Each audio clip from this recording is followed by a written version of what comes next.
Imam Mashkur, warga asal desa Monkelayu, Kabupaten Biren, Aceh, ditemukan meninggal dunia di kawasan Karawang, Jawa Barat beberapa waktu lalu.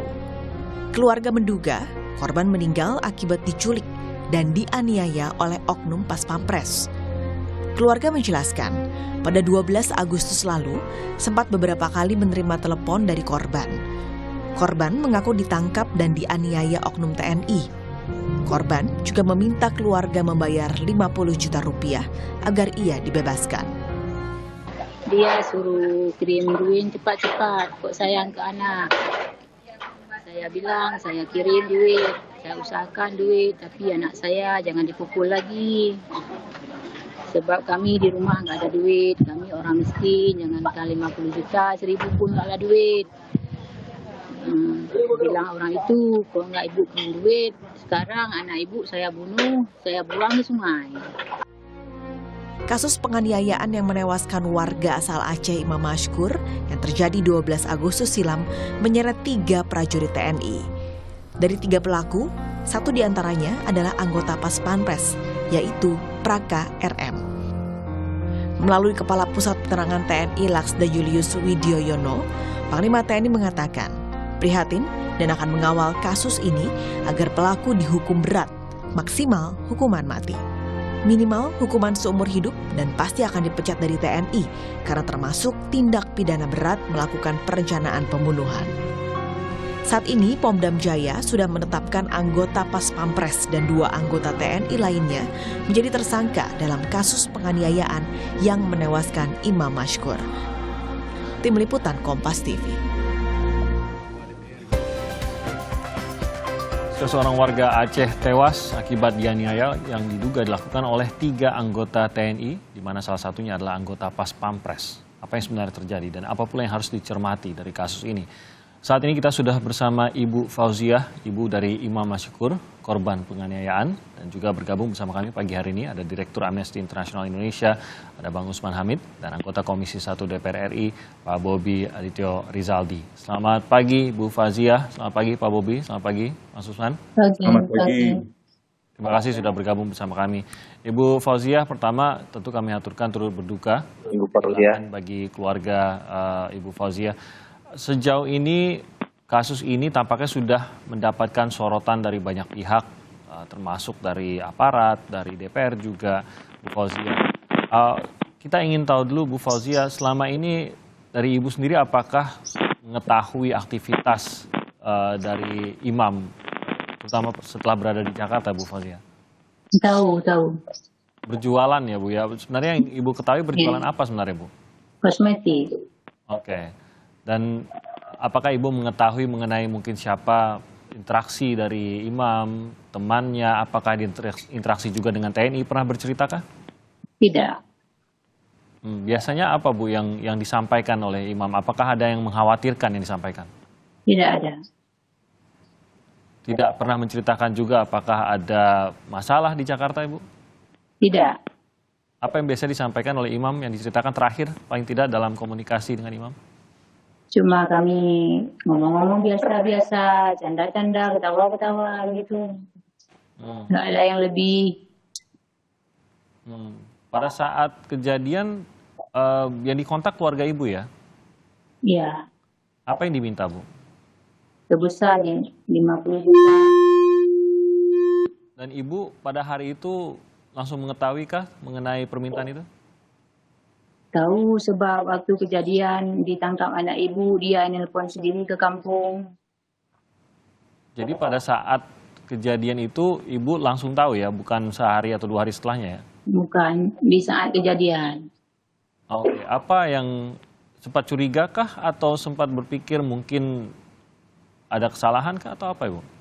Tidak, menurut feeling anak ibu orang baik, nggak ada apa-apa, nggak ada masalah apapun. Dan apakah sempat ada upaya memenuhi permintaannya Bu? Sempat kami mengupayakan meminta uang ke semua yang saudara-saudara kami. Sempat terkumpul Bu? Enggak, belum sempat terkumpul, berarti nggak ada hubungan lagi, putus hubungan. Nggak ada di telepon lagi. Tidak bisa dikontak juga ya Bu ya? Ya. Oke.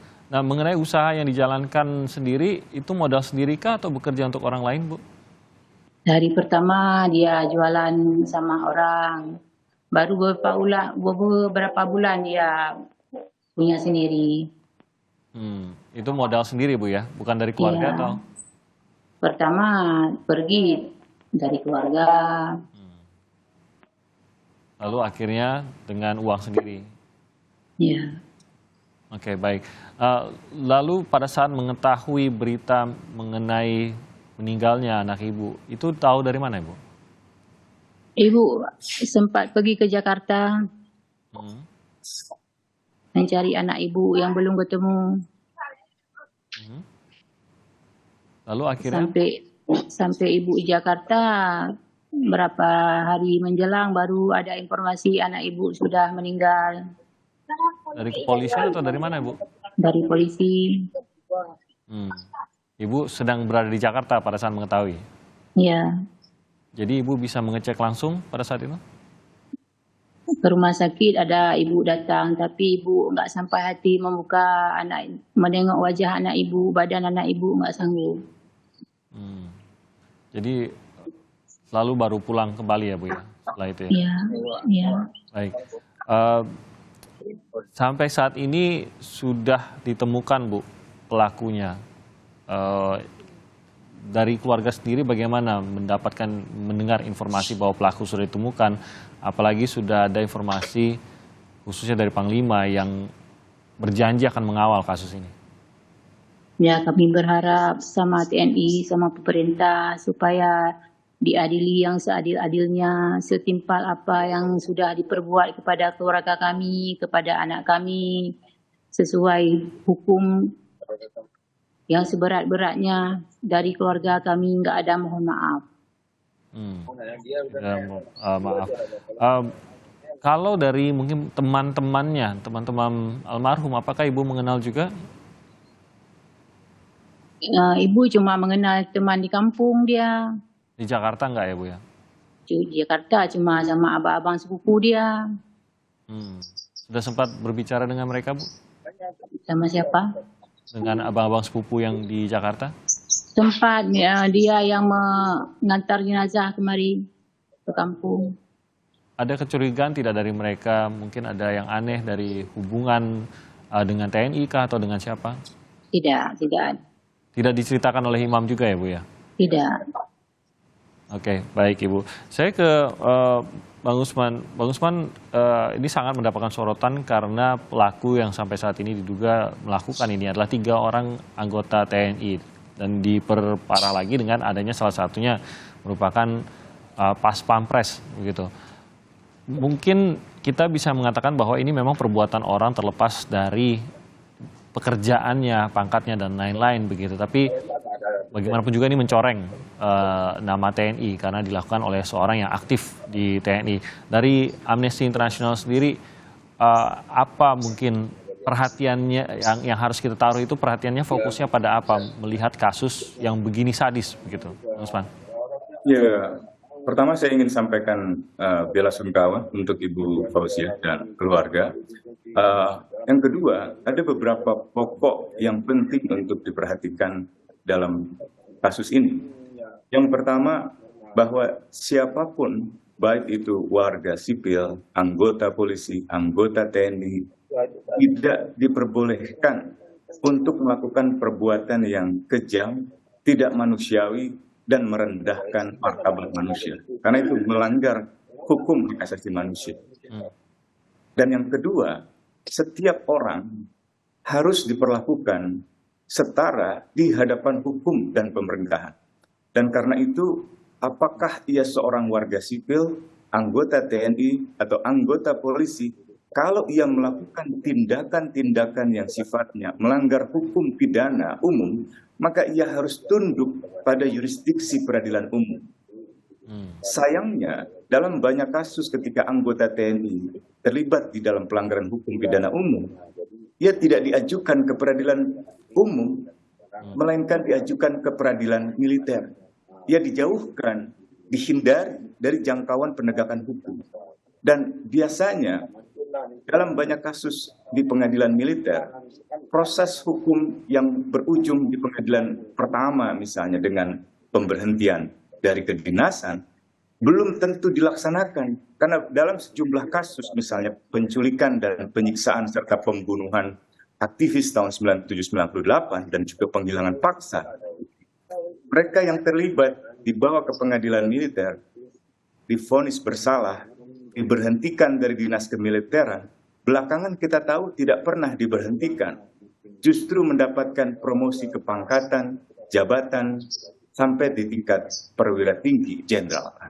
Nah, yang ketiga yang penting diperhatikan dalam perkara ini adalah modus dan motif dari peristiwa penculikan, penyiksaan, dan pembunuhan terhadap Imam Mashkur, yaitu pemerasan.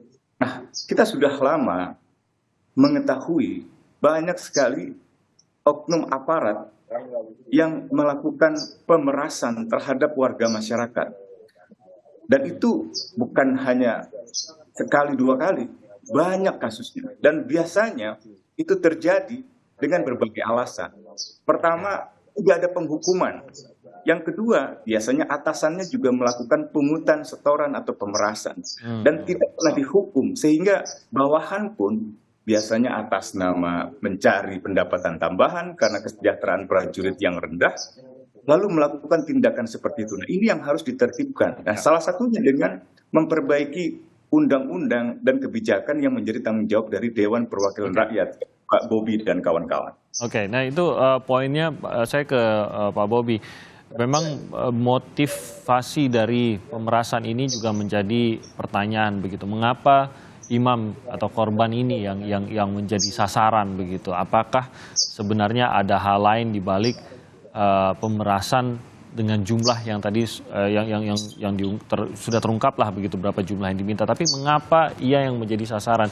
Pak Bobi, apakah ini harus terungkap sampai ke dibaliknya, sampai ke atas gitu? Apa sebenarnya motivasi dari 3 orang ini, dan apakah sebenarnya hanya 3 orang ini kah, atau mungkin ada yang menyuruh atau yang lain? Harusnya kita melihat ke sana, Pak Bobi. Ya, terima kasih Mas Timothy, Mas Usman, juga saya turut berduka cita kepada Ibu Fauzia. Tentu kita semua sepakat bahwa ini adalah tindakan yang sangat keji, yang tidak pantas dilakukan oleh seorang yang harusnya bertugas melindungi warga negara Indonesia. Oleh karenanya, kami juga ingin hal ini disusut tuntas, bukan hanya diidentifikasi masalahnya yang kelihatan di muka saja, tapi itu betul apakah ada orang lain yang terlibat, dan juga ini diproses secara hukum dengan sebaik-baiknya dan secepat-cepatnya dan juga seadil-adilnya. Saya sepakat bahwa memang perlu ada revisi ya Undang-Undang Pengadilan Militer, karena undang-undang ini kan dibuat Undang-Undang 31 ini tahun 97, sedangkan dengan ada TAP MPR tahun 2000 dilanjutkan dengan Undang-Undang 34 tahun 2004, ada beberapa hal yang secara teknis ini saya rasa perlu, karena sudah lebih dari hampir 10 tahun lebih ini harus diperbarui, karena dalam pasal-pasal di KUHP-nya pun sudah ada pemutakhiran. Yang dulunya itu pasal 368 mengenai pemerasan ini juga sudah diperbarui di Undang-Undang KUHP yang baru ya dengan pasal 482, sehingga dalam proses-prosesnya itu bisa memberikan rasa keadilan kepada masyarakat. Dan saya sepakat juga bahwa ini bukan hanya kita melihat yang si pelakunya, tetapi secara apakah ini dengan motif ekonomi yang kita banyak dalam beberapa waktu terakhir ini ada tindakan-tindakan yang sangat keji sampai ada pembunuhan dengan latar belakang ekonomi. Ini kita perlu sama-sama mencari solusinya. Apakah memang ada satu hal yang sistemik perlu diperbaiki dalam sistem pembinaan dan pengawasan prajurit TNI, atau ada hal lainnya? Oleh karenanya saya di Komisi 1 juga akan mendorong bahwa kasus ini segera dituntaskan dan juga dicari akar masalahnya, dan juga kiranya ada aktor-aktor lain yang berhubungan dengan hal ini. Banyak paling tidak ahli yang sudah mengatakan bahwa tampaknya kalau hanya ekonomi dalam hal ini meminta sejumlah uang tertentu, tampaknya terlalu sederhana gitu Pak Bobi. Apalagi ini dilakukan oleh anggota TNI yang memiliki kemampuan, ya sudah ditempa yang seharusnya mentalnya lebih kuat begitu. Tidak semudah itu seharusnya bisa sampai mengambil nyawa hanya karena motif ekonomi begitu. Apakah Anda juga melihat hal ini? Ya, tentu kami sebagai perwakilan masyarakat juga tidak ingin memberikan penyampaian yang bersifat spekulatif ya. Yang ada adalah kami akan mengawasi prosesnya dan juga nanti bagaimana tindakannya dan juga bagaimana vonisnya. Untuk hal yang tadi ya kita menunggu dari pihak militer bagaimana pengembangan dari kasus tersebut. Baik, kita akan lanjutkan lagi juga nanti bagaimana komitmen bahwa kasus ini harus tuntas dan transparan, mungkin dari harapan dari keluarga juga terkait dengan jalannya nanti, khususnya di peradilan. Kami akan bahas usai jeda berikut ini. Kembali lagi di Sapa Indonesia Pagi, kita masih bersama Ibu Fauziah, ibu dari korban, dan juga ada Bang Usman Hamid. Sementara tadi Pak Bobi harus meninggalkan program kita karena ada kegiatan lain yang memang sudah masuk ke jamnya. Terima kasih kami ucapkan kepada Pak Bobi Rizaldi yang sempat bergabung. Bu Fauziah, penculikan terhadap korban ini informasinya memang bukan pertama kali terjadi ya Bu ya, sudah pernah terjadi sebelumnya Bu, tahun lalu? Dari berangkat 2 bulan di kampung, ya, yang kejadian yang pertama. Apa yang terjadi saat itu Bu? Sama juga, minta tebusan juga, tapi enggak banyak, enggak dipukul keras sekali. Ditebus sudah. Ancamannya apa waktu itu Bu? Tidak ada ancaman apapun. Dan apakah korban sempat bercerita siapa yang meminta ini? Tidak. Oke, dan saat itu dibayar ya Bu ya? Ya. Pada saat itu diculik juga Bu? Kami, ibu kurang tahu. Sebab dia nggak pernah cerita sama ibu. Cuma dia bilang sama abang dia, Said Sulaiman. Jadi yang ditelepon saat itu abangnya? Iya, ke kampung nggak nelpon dia. Maksudnya sempat pulang Waktu gitu? kejadian pertama nggak di nelpon ke kampung, ditebus sama abang dia. Lalu dilepas? Iya. Sempat terpikir untuk melapor mungkin ke polisi atau ke aparat? Nggak tahu, ibu nggak tahu. Tidak cerita ke ibu ya pada saat penculikan pertama itu, tidak sempat cerita ibu ya? Enggak. Jadi ibu tahu penculikan yang pertama itu dari siapa dan kapan Bu? Waktu kejadian kedua baru ibu tahu. Oh, jadi setelah korban meninggal dunia ibu baru mengetahui? Iya. Oke, sehingga berarti mungkin ini disimpan lah Bu ya untuk menjaga ibu dan keluarga gitu ya, informasi tersebut. Tapi ibu sendiri tidak pernah melihat ada yang mungkin kekhawatiran kah dari korban dalam masa-masa setelah berada di Jakarta? Tidak.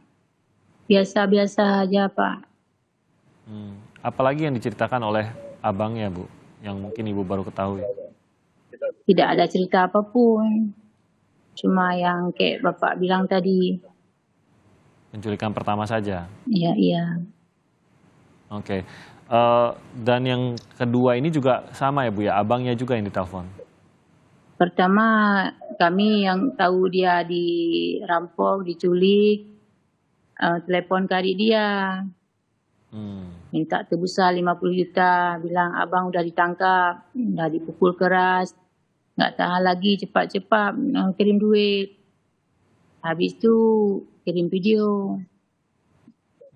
Beberapa saat menjelang baru nelpon ke ibu. Sambil menangis dia bilang, mak cepat-cepat kirim duit. Ini saya nggak tahan lagi, saya dipukul keras, sikit lagi saya mau mati. Mau cari kemana uang? Mak tidak ada uang 50 juta. Pinjam ke saudara-saudara kemana-mana aja lah mak. Cepat kirim, saya nggak tahan lagi. Dia nangis keras. Dan itu terakhir komunikasi Bu ya? Ada 3 kali nelpon ke ibu. Yang terakhir berarti ibu yang nelpon ke sana. yang jawab, yang angkat HP tersangka. Dia bilang ke ibu, cepat kirim uang. Kalau enggak anak ibu cepat kirim uang malam ini. Saya bilang saya kirim uang, saya usahakan. Tapi anak ibu jangan dipukul lagi. Saya cari uang cepat saya kirim. Sebab kami enggak ada uang, jangankan 50 juta, 1.000 pun enggak ada duit. Dibilang orang tersangka itu, kalau enggak kirim duit malam ini, anak ibu dipukul, dibunuh, dibuang ke sungai. Itu ceritanya, Pak. Ibu berarti sempat berbicara dengan pelaku. Sempat mengaku namanya kah, Bu? Ya, enggak. Nggak ngaku nama. Yang ngomong cepat-cepat kali. Lalu ya kita sampai mengetahui bahwa ini kejadiannya demikian ya. Saat ini sudah ditahan dan akan melalui proses hukum. Janjinya memang akan dihukum seberat-beratnya. Apakah ada permintaan dari keluarga terkait dengan proses hukum peradilan yang akan berlangsung? Apakah Ibu Kami sendiri akan hadir? mohon sama TNI, sama pemerintah diadili yang seadil-adilnya, dihukum yang setimpal dengan apa yang dia perbuat ke keluarga kami, ke anak kami. Yang seadil-adilnya. Dari keluarga nggak ada maaf. Dari TNI sendiri apakah sudah ada yang menghubungi Ibu atau keluarga? Tidak. Belum ada ya? Ya. Sama sekali. Ya. Oke, saya ke Bang Usman. Kalau kita mendengar detail ceritanya, memang sadis sekali begitu, Bang Usman. Bahkan ini sampai mengulang ya. Ibu baru mengetahui setelah kejadian kedua, tapi sebenarnya ini adalah kejadian yang sudah berulang. Ada keleluasaan bagi pelaku untuk melakukan atau mengulang hal yang sama. Tapi ini dalam proses hukum nanti kita akan mengetahui apakah memang sama persis pelakunya gitu ya. Tapi Bang Usman, mungkin yang harus dipahami oleh masyarakat juga adalah bahwa sebagai anggota TNI bukan hanya tanggung jawab lebih, tapi memang ada kelebihan memiliki senjata, memiliki kemampuan juga secara pribadi, secara fisik lebih daripada warga biasa. Demikian seharusnya begitu. Ini apakah Anda melihat hanya penyalahgunaan wewenangkah atau memang sudah benar-benar masuk pidana terlepas dari orang tersebut TNI atau tidak? Rasa-rasanya ini memang bukan suatu hal yang pantas dilakukan oleh siapapun, apalagi anggota TNI, Bang Usman.